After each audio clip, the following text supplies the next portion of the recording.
వాడు business man, వాడు హడావిడి కావాలి బిజినెస్ మ్యాన్, అందుకని వాడు ఉంగరాలు, అన్ని ఉంగరాలు. మా తమ్ముడు అన్నాడు, నా తమ్ముడు ప్రకాశంతో వాడితో అంటాడు, అన్నయ్య నీకు ఇంకా ఉంగరాలు మానేసి వేళ్ళు చేయిద్దాం అన్నయ్య. మన దురదృష్టం ఏంటంటే మనం పుట్టి నుంచి సాయంత్రం దాకా ఇంకోళ్ళ కోసం బతకడంతో అయిపోతుంది. అది కొంచెం తగ్గించుకుందాం అని, పూర్తిగా తగ్గించలేము.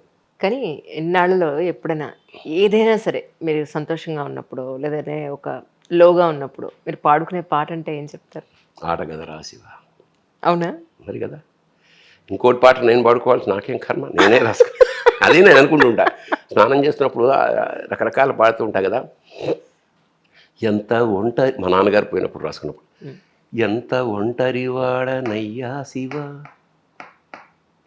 నేనెంత ఒంటరివాడనయ్యా శివ, ఎంత ఒంటరివాడనయ్యా శివ, నేనెంత ఒంటరివాడనయ్యా శివ, గుండె చప్పుడు నాకు వినిపించదు, గుండె చప్పుడు నాకు వినిపించదు, నా ప్రతిబింబమే నాకు కనిపించదు, ఎంత ఒంటరివాడనయ్యా శివ, నేనెంత ఒంటరివాడనయ్యా శివ, నీడ కూడా నాకు తోడు రాదు, నీడ కూడా నాకు తోడు రాదు, నా అన్నవాడెవడి జాడలేదు, ఎంత ఒంటరివాడనయ్యా శివ, నేనెంత ఒంటరివాడనయ్యా శివ, వెతికితే నువ్వు కనిపించావయ్యా, వెతికితే నువ్వు కనిపించావయ్యా, నువ్వు నేనొక్కటనిపించావయ్యా. వాడు ఒంటరి వాడే, ఎంత ఒంటరివాడనయ్యా శివ, నేనెంత ఒంటరివాడనయ్యా శివ. ఇది నిజానికి ఒంటరితనంలో ఉన్నప్పుడు ఒకే మనిషి ఉంటే ఒక ఇంట్లో అనుకుందాం, కాసేపు చుట్టూ అంతా కామ్గా ఉన్నప్పుడు మన హార్ట్ బీట్ నిజంగానే మనకు వినపడుతుంది కదా. అది కూడా వినపట్లేదని వీడు ఏడుపు, అంత ఒంటరి వాడు వీడు. నీడ కూడా నాకు తోడు రాదంటే వాడి ఇమాజినేషన్లో నాకు ఎవరూ లేరు అనుకున్నప్పుడు ఒంటరితనం వేరు, ఏకాంతం వేరు. ఫస్ట్ అది ఏకాంతం మనం కోరుకునేది. మీ నాన్నగారు పోయినప్పుడు మీరు అంతగా ఇదే ఏంటే ఎవరైనా పోయినప్పుడే తెలుస్తుంది, ఉన్నప్పుడు తెలియదు. పెద్ద వటవృక్షం కూలిపోయినప్పుడు ఆ తర్వాత ఆ శూన్యం మనకి చాలా కథలు చెప్తుంది.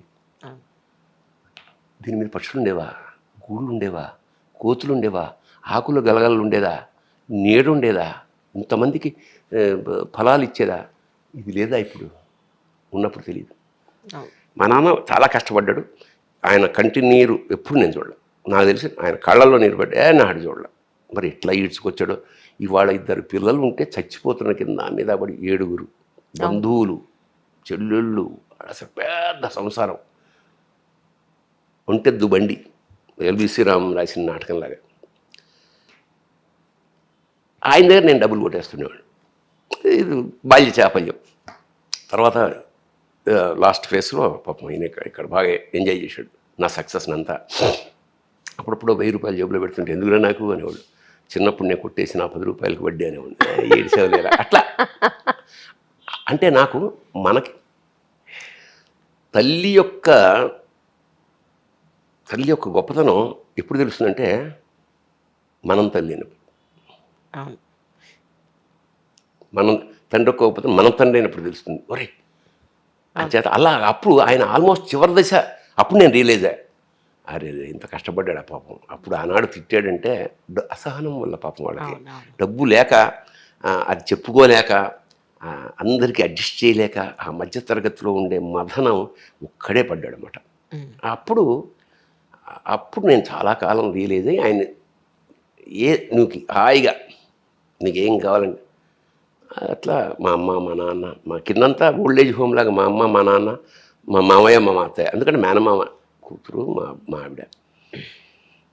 ఆవిడ అందరినీ చక్కగా వాళ్ళ తల్లిదండ్రి అత్త మామ ఇద్దరు అందరూ ఒకటే కదా హాయిగా దేవర్. అంటే చివరి రోజులు పరమా అద్భుతంగా ప్రశాంతంగా మా అక్క తమ్ముడు వాళ్ళిద్దరు మాట్లాడుకోవాలి, అదే ఎంజాయ్డ్. మా నాన్న నేను ఇండివర్ బండి కొన్నాను, మా నాన్న గడ్డం క్షవరం చేయించుకోవడానికి సికింద్రాబాద్లో ఉండే ఒక బార్బర్ దగ్గరికి వెళ్ళేవాడు.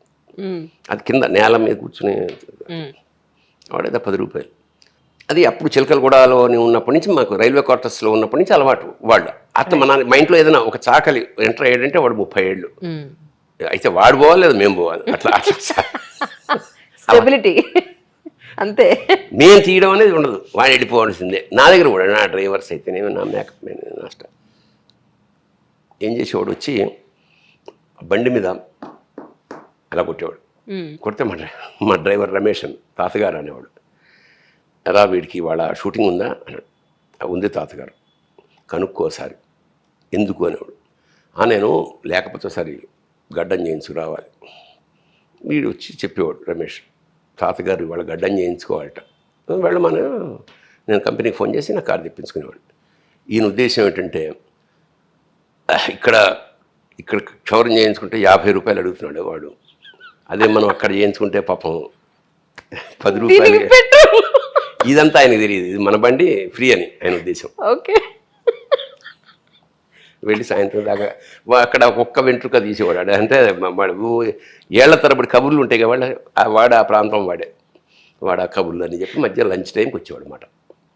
అట్లా అంటే ఇది ఫ్రీ అంటే మన బండికి అనా ఖర్చు లేదు, వెళ్ళొచ్చేయడవే, అక్కడ 10 రూపాయలే, అందులో పెట్రోల్ అంతకన్నా ఎక్కువ. అది ఆయనకి అవగాహన లేదు. ఈ కారు వచ్చిన కొత్తలో రథం మీద వెళ్ళేవాడు రాజుగారు. ఆ తర్వాత కార్లు కొన్నారు. కారు మీద రాజుగారు డ్రైవర్ పెడుతున్నారు. ఓ దూరం వెళ్ళాక ఆగిపోయింది బండి. ఏరా బండి ఆగింది అన్నాడు. అదే చూస్తున్నాను, పెట్రోల్ అయిపోయిందండి. చూసుకోవద్దు, వెనక్కి తిప్పనట్ట. అదే వెనక్కి తిప్పడానికి కూడా అదే తెలియదు అంట రథము, అది రథం అని. అద్భుతం. అది అలా అది అంత ఇన్నోసెన్స్ నిజంగాను. కానీ సార్ మీరు ఎంత విసిగిచ్చారో మీ నాన్నగారిని ఒక ఎంగేజ్లో ఉన్నప్పుడు, టీనేజ్లో ఉన్నప్పుడు. కొట్టేవాడు మా నాన్న. విసిగించడం ఏమిటి, నేను ఎంత విసిగించినా 10 రెట్లు నన్ను మొత్తం ఎంటర్టైన్మెంట్ ప్రోగ్రామ్ నా ఒక్కరితోటే చెత్త కొట్టడం. ఆ తర్వాత మీరు తండ్రి అయిన తర్వాత మీ పిల్లలు మీ అంత విసిగిచ్చారా, లేకపోతే మీరు అంటే ఇక్కడ మా జనరేషన్ ఒక అద్భుతం ఉంది. నీ ఏజ్ గ్రూప్ నా ఏజ్ గ్రూప్ ఒక వరం ఇచ్చాడు భగవంతుడు. ఏమిటంటే మన తల్లిదండ్రులకి వాళ్ళకి వణికిపోతుండేవాళ్ళం, పిల్లలకు కూడా వణికిపోతున్నాం. అవును, అది మధ్యలో. సో అయితే మీరు నాకు అది లేకపోతే ఇవ్వకపోతే అని ఇలా ఫ్యాన్ కేసు చూసేటప్పటికి ఏం కావాలి అనే పరిస్థితి. అంచేత మనది ఎంత అదృష్టమైన జనరేషన్ అంటే అటు తల్లిదండ్రులకి ఇటు పిల్లలకు కూడా భయపడే ఒక జాతి. ఇంక మళ్ళీ ఇలాంటి జాతి ఇంక రాదు. నిజం. కానీ మీరు అప్పుడు కొడుకుగా ఉన్నప్పుడు, ఇప్పుడు తండ్రి అయిన తర్వాత రియలైజ్ అయిన ఒక పాయింట్ అంటే ఏం చెప్తారు సార్? నేను ఇప్పటికి పోయే పెద్ద రియలైజేషన్ చెప్పా కదా, నేను మోస్ట్ ఇర్రెస్పాన్సిబుల్ ఫెలో. నేను పెద్ద అటాచ్డ్ డిటాచ్మెంట్ ఉంది. మనవడితో అటాచ్ ఎక్కువైపోయింది. కొడుకుతో నేను ఎంజాయ్ చేయాలి. వడ్డీ ముద్దని అదే వడ్డీగాడు అని పెట్టా వాడికి పేరు. కరెక్ట్ చెప్పాను అయితే నేను. పిల్లలు పుట్టినప్పుడు నేను చాలా బిజీ. అన్నప్రాసన అయ్యో నేను ఉండను, పుట్టినరోజు నేను ఉండను. అసలు అలా పెరిగారు అంతా ఆవిడ చూసుకుని పాపం. ఆ జ్వరాలు, భయాలు, ఈ భయాలు ఎలా పెంచుతామో ఈ టెన్షను వాళ్ళకి అన్ని సమకూర్చాలి. ఈ గొడవతోటి వచ్చేటప్పటికి ఒక్కొక్కడికి 25 ఏళ్ళు వచ్చేసాయి. So I could not enjoy. ఇప్పుడు నేనేం అవసరమైతే సినిమా మానేయగలను.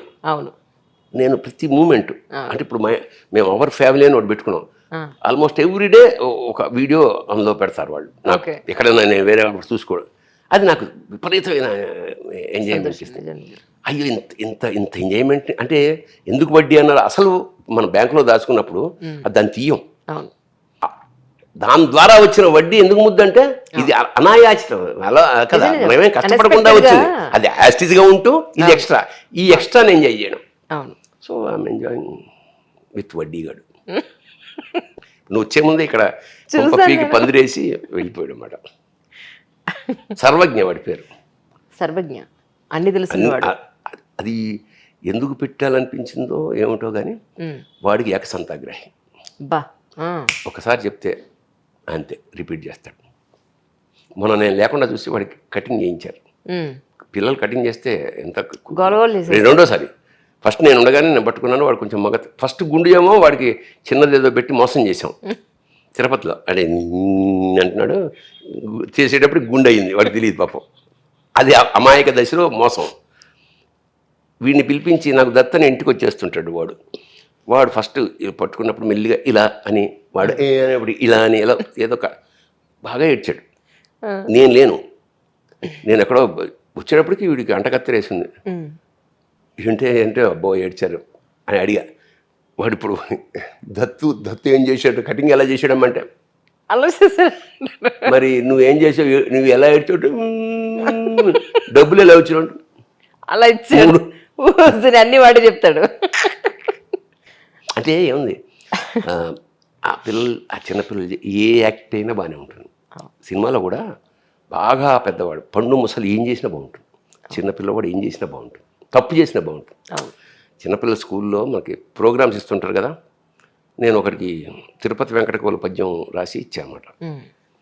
పండి అని, పండి ప్రకాష్ డైరెక్టర్ వాడు ఇప్పుడు, మీసాలు అంటించి తిరుపతి వెంకటకోల పద్యం. దోసమటంచరింగును దుందుడు గొప్పగా పెంచినార మీ మీసము, రెండు భాషలకు మేమే కవిందుల మంచు తెలుపు, రోషము గెలిగినన్ కవివరుల్ మమ్ము గెలువుడు గెలిచిరేని ఈ మీసము తీసి మీ పద సమీపమునం తలలుంచి మొక్కవే. మాకు తెలుసు తప్పని, అయినా సరే మేము మీసాలు పెంచాం, ఎందుకంటే ఇటు తెలుగు ఇటు సంస్కృతం, మేము మాస్టర్స్, ఎవడన్నా దమ్ముంటే మమ్మల్ని గెలవండి, అప్పుడు మా మీసం తీసాలి. ఇది సీన్ రిహార్సల్స్ అన్నీ అయిపోయినాయి. వీడు వెళ్ళాడు, ఈ మీసము తీసి అని ఇది పీకి వాడి కాళ్ళ ముందు పెట్టి గెలవమే అన్నాడు. గొల్లుమన్నారు జనం. అంచేత ఇక్కడ జరిగింది ఏంటంటే, చిన్నపిల్లలు తప్పు చేసినా బాగుంటుంది. చిన్నపిల్లలు తప్పే చేయాలి. ఇల్లులు అంటారు ఇప్పటికి కూడా, నేను కరెక్ట్ చేయను, ఇల్లు అనలేరు. ఇది చాలా మీరు అన్న నెక్స్ట్ జనరేషన్ అంతా ఇల్లు, 3 ఇల్లులు ఉన్నాయి, ఇల్లు అనాలి. చిన్నప్పుడు నేను కరెక్ట్ చేసేవాడిని కదా, అంటే మనం అనలేం కదా, కొన్నిసార్లు తప్పు చేస్తే బాగుంటుంది అందంగా. గేదెలాగా కూడా ఇల్లులు అంటే చెల్లుని కొట్టబుద్ధి చేస్తుంది. తెలుగు నేర్చుకోవాలి.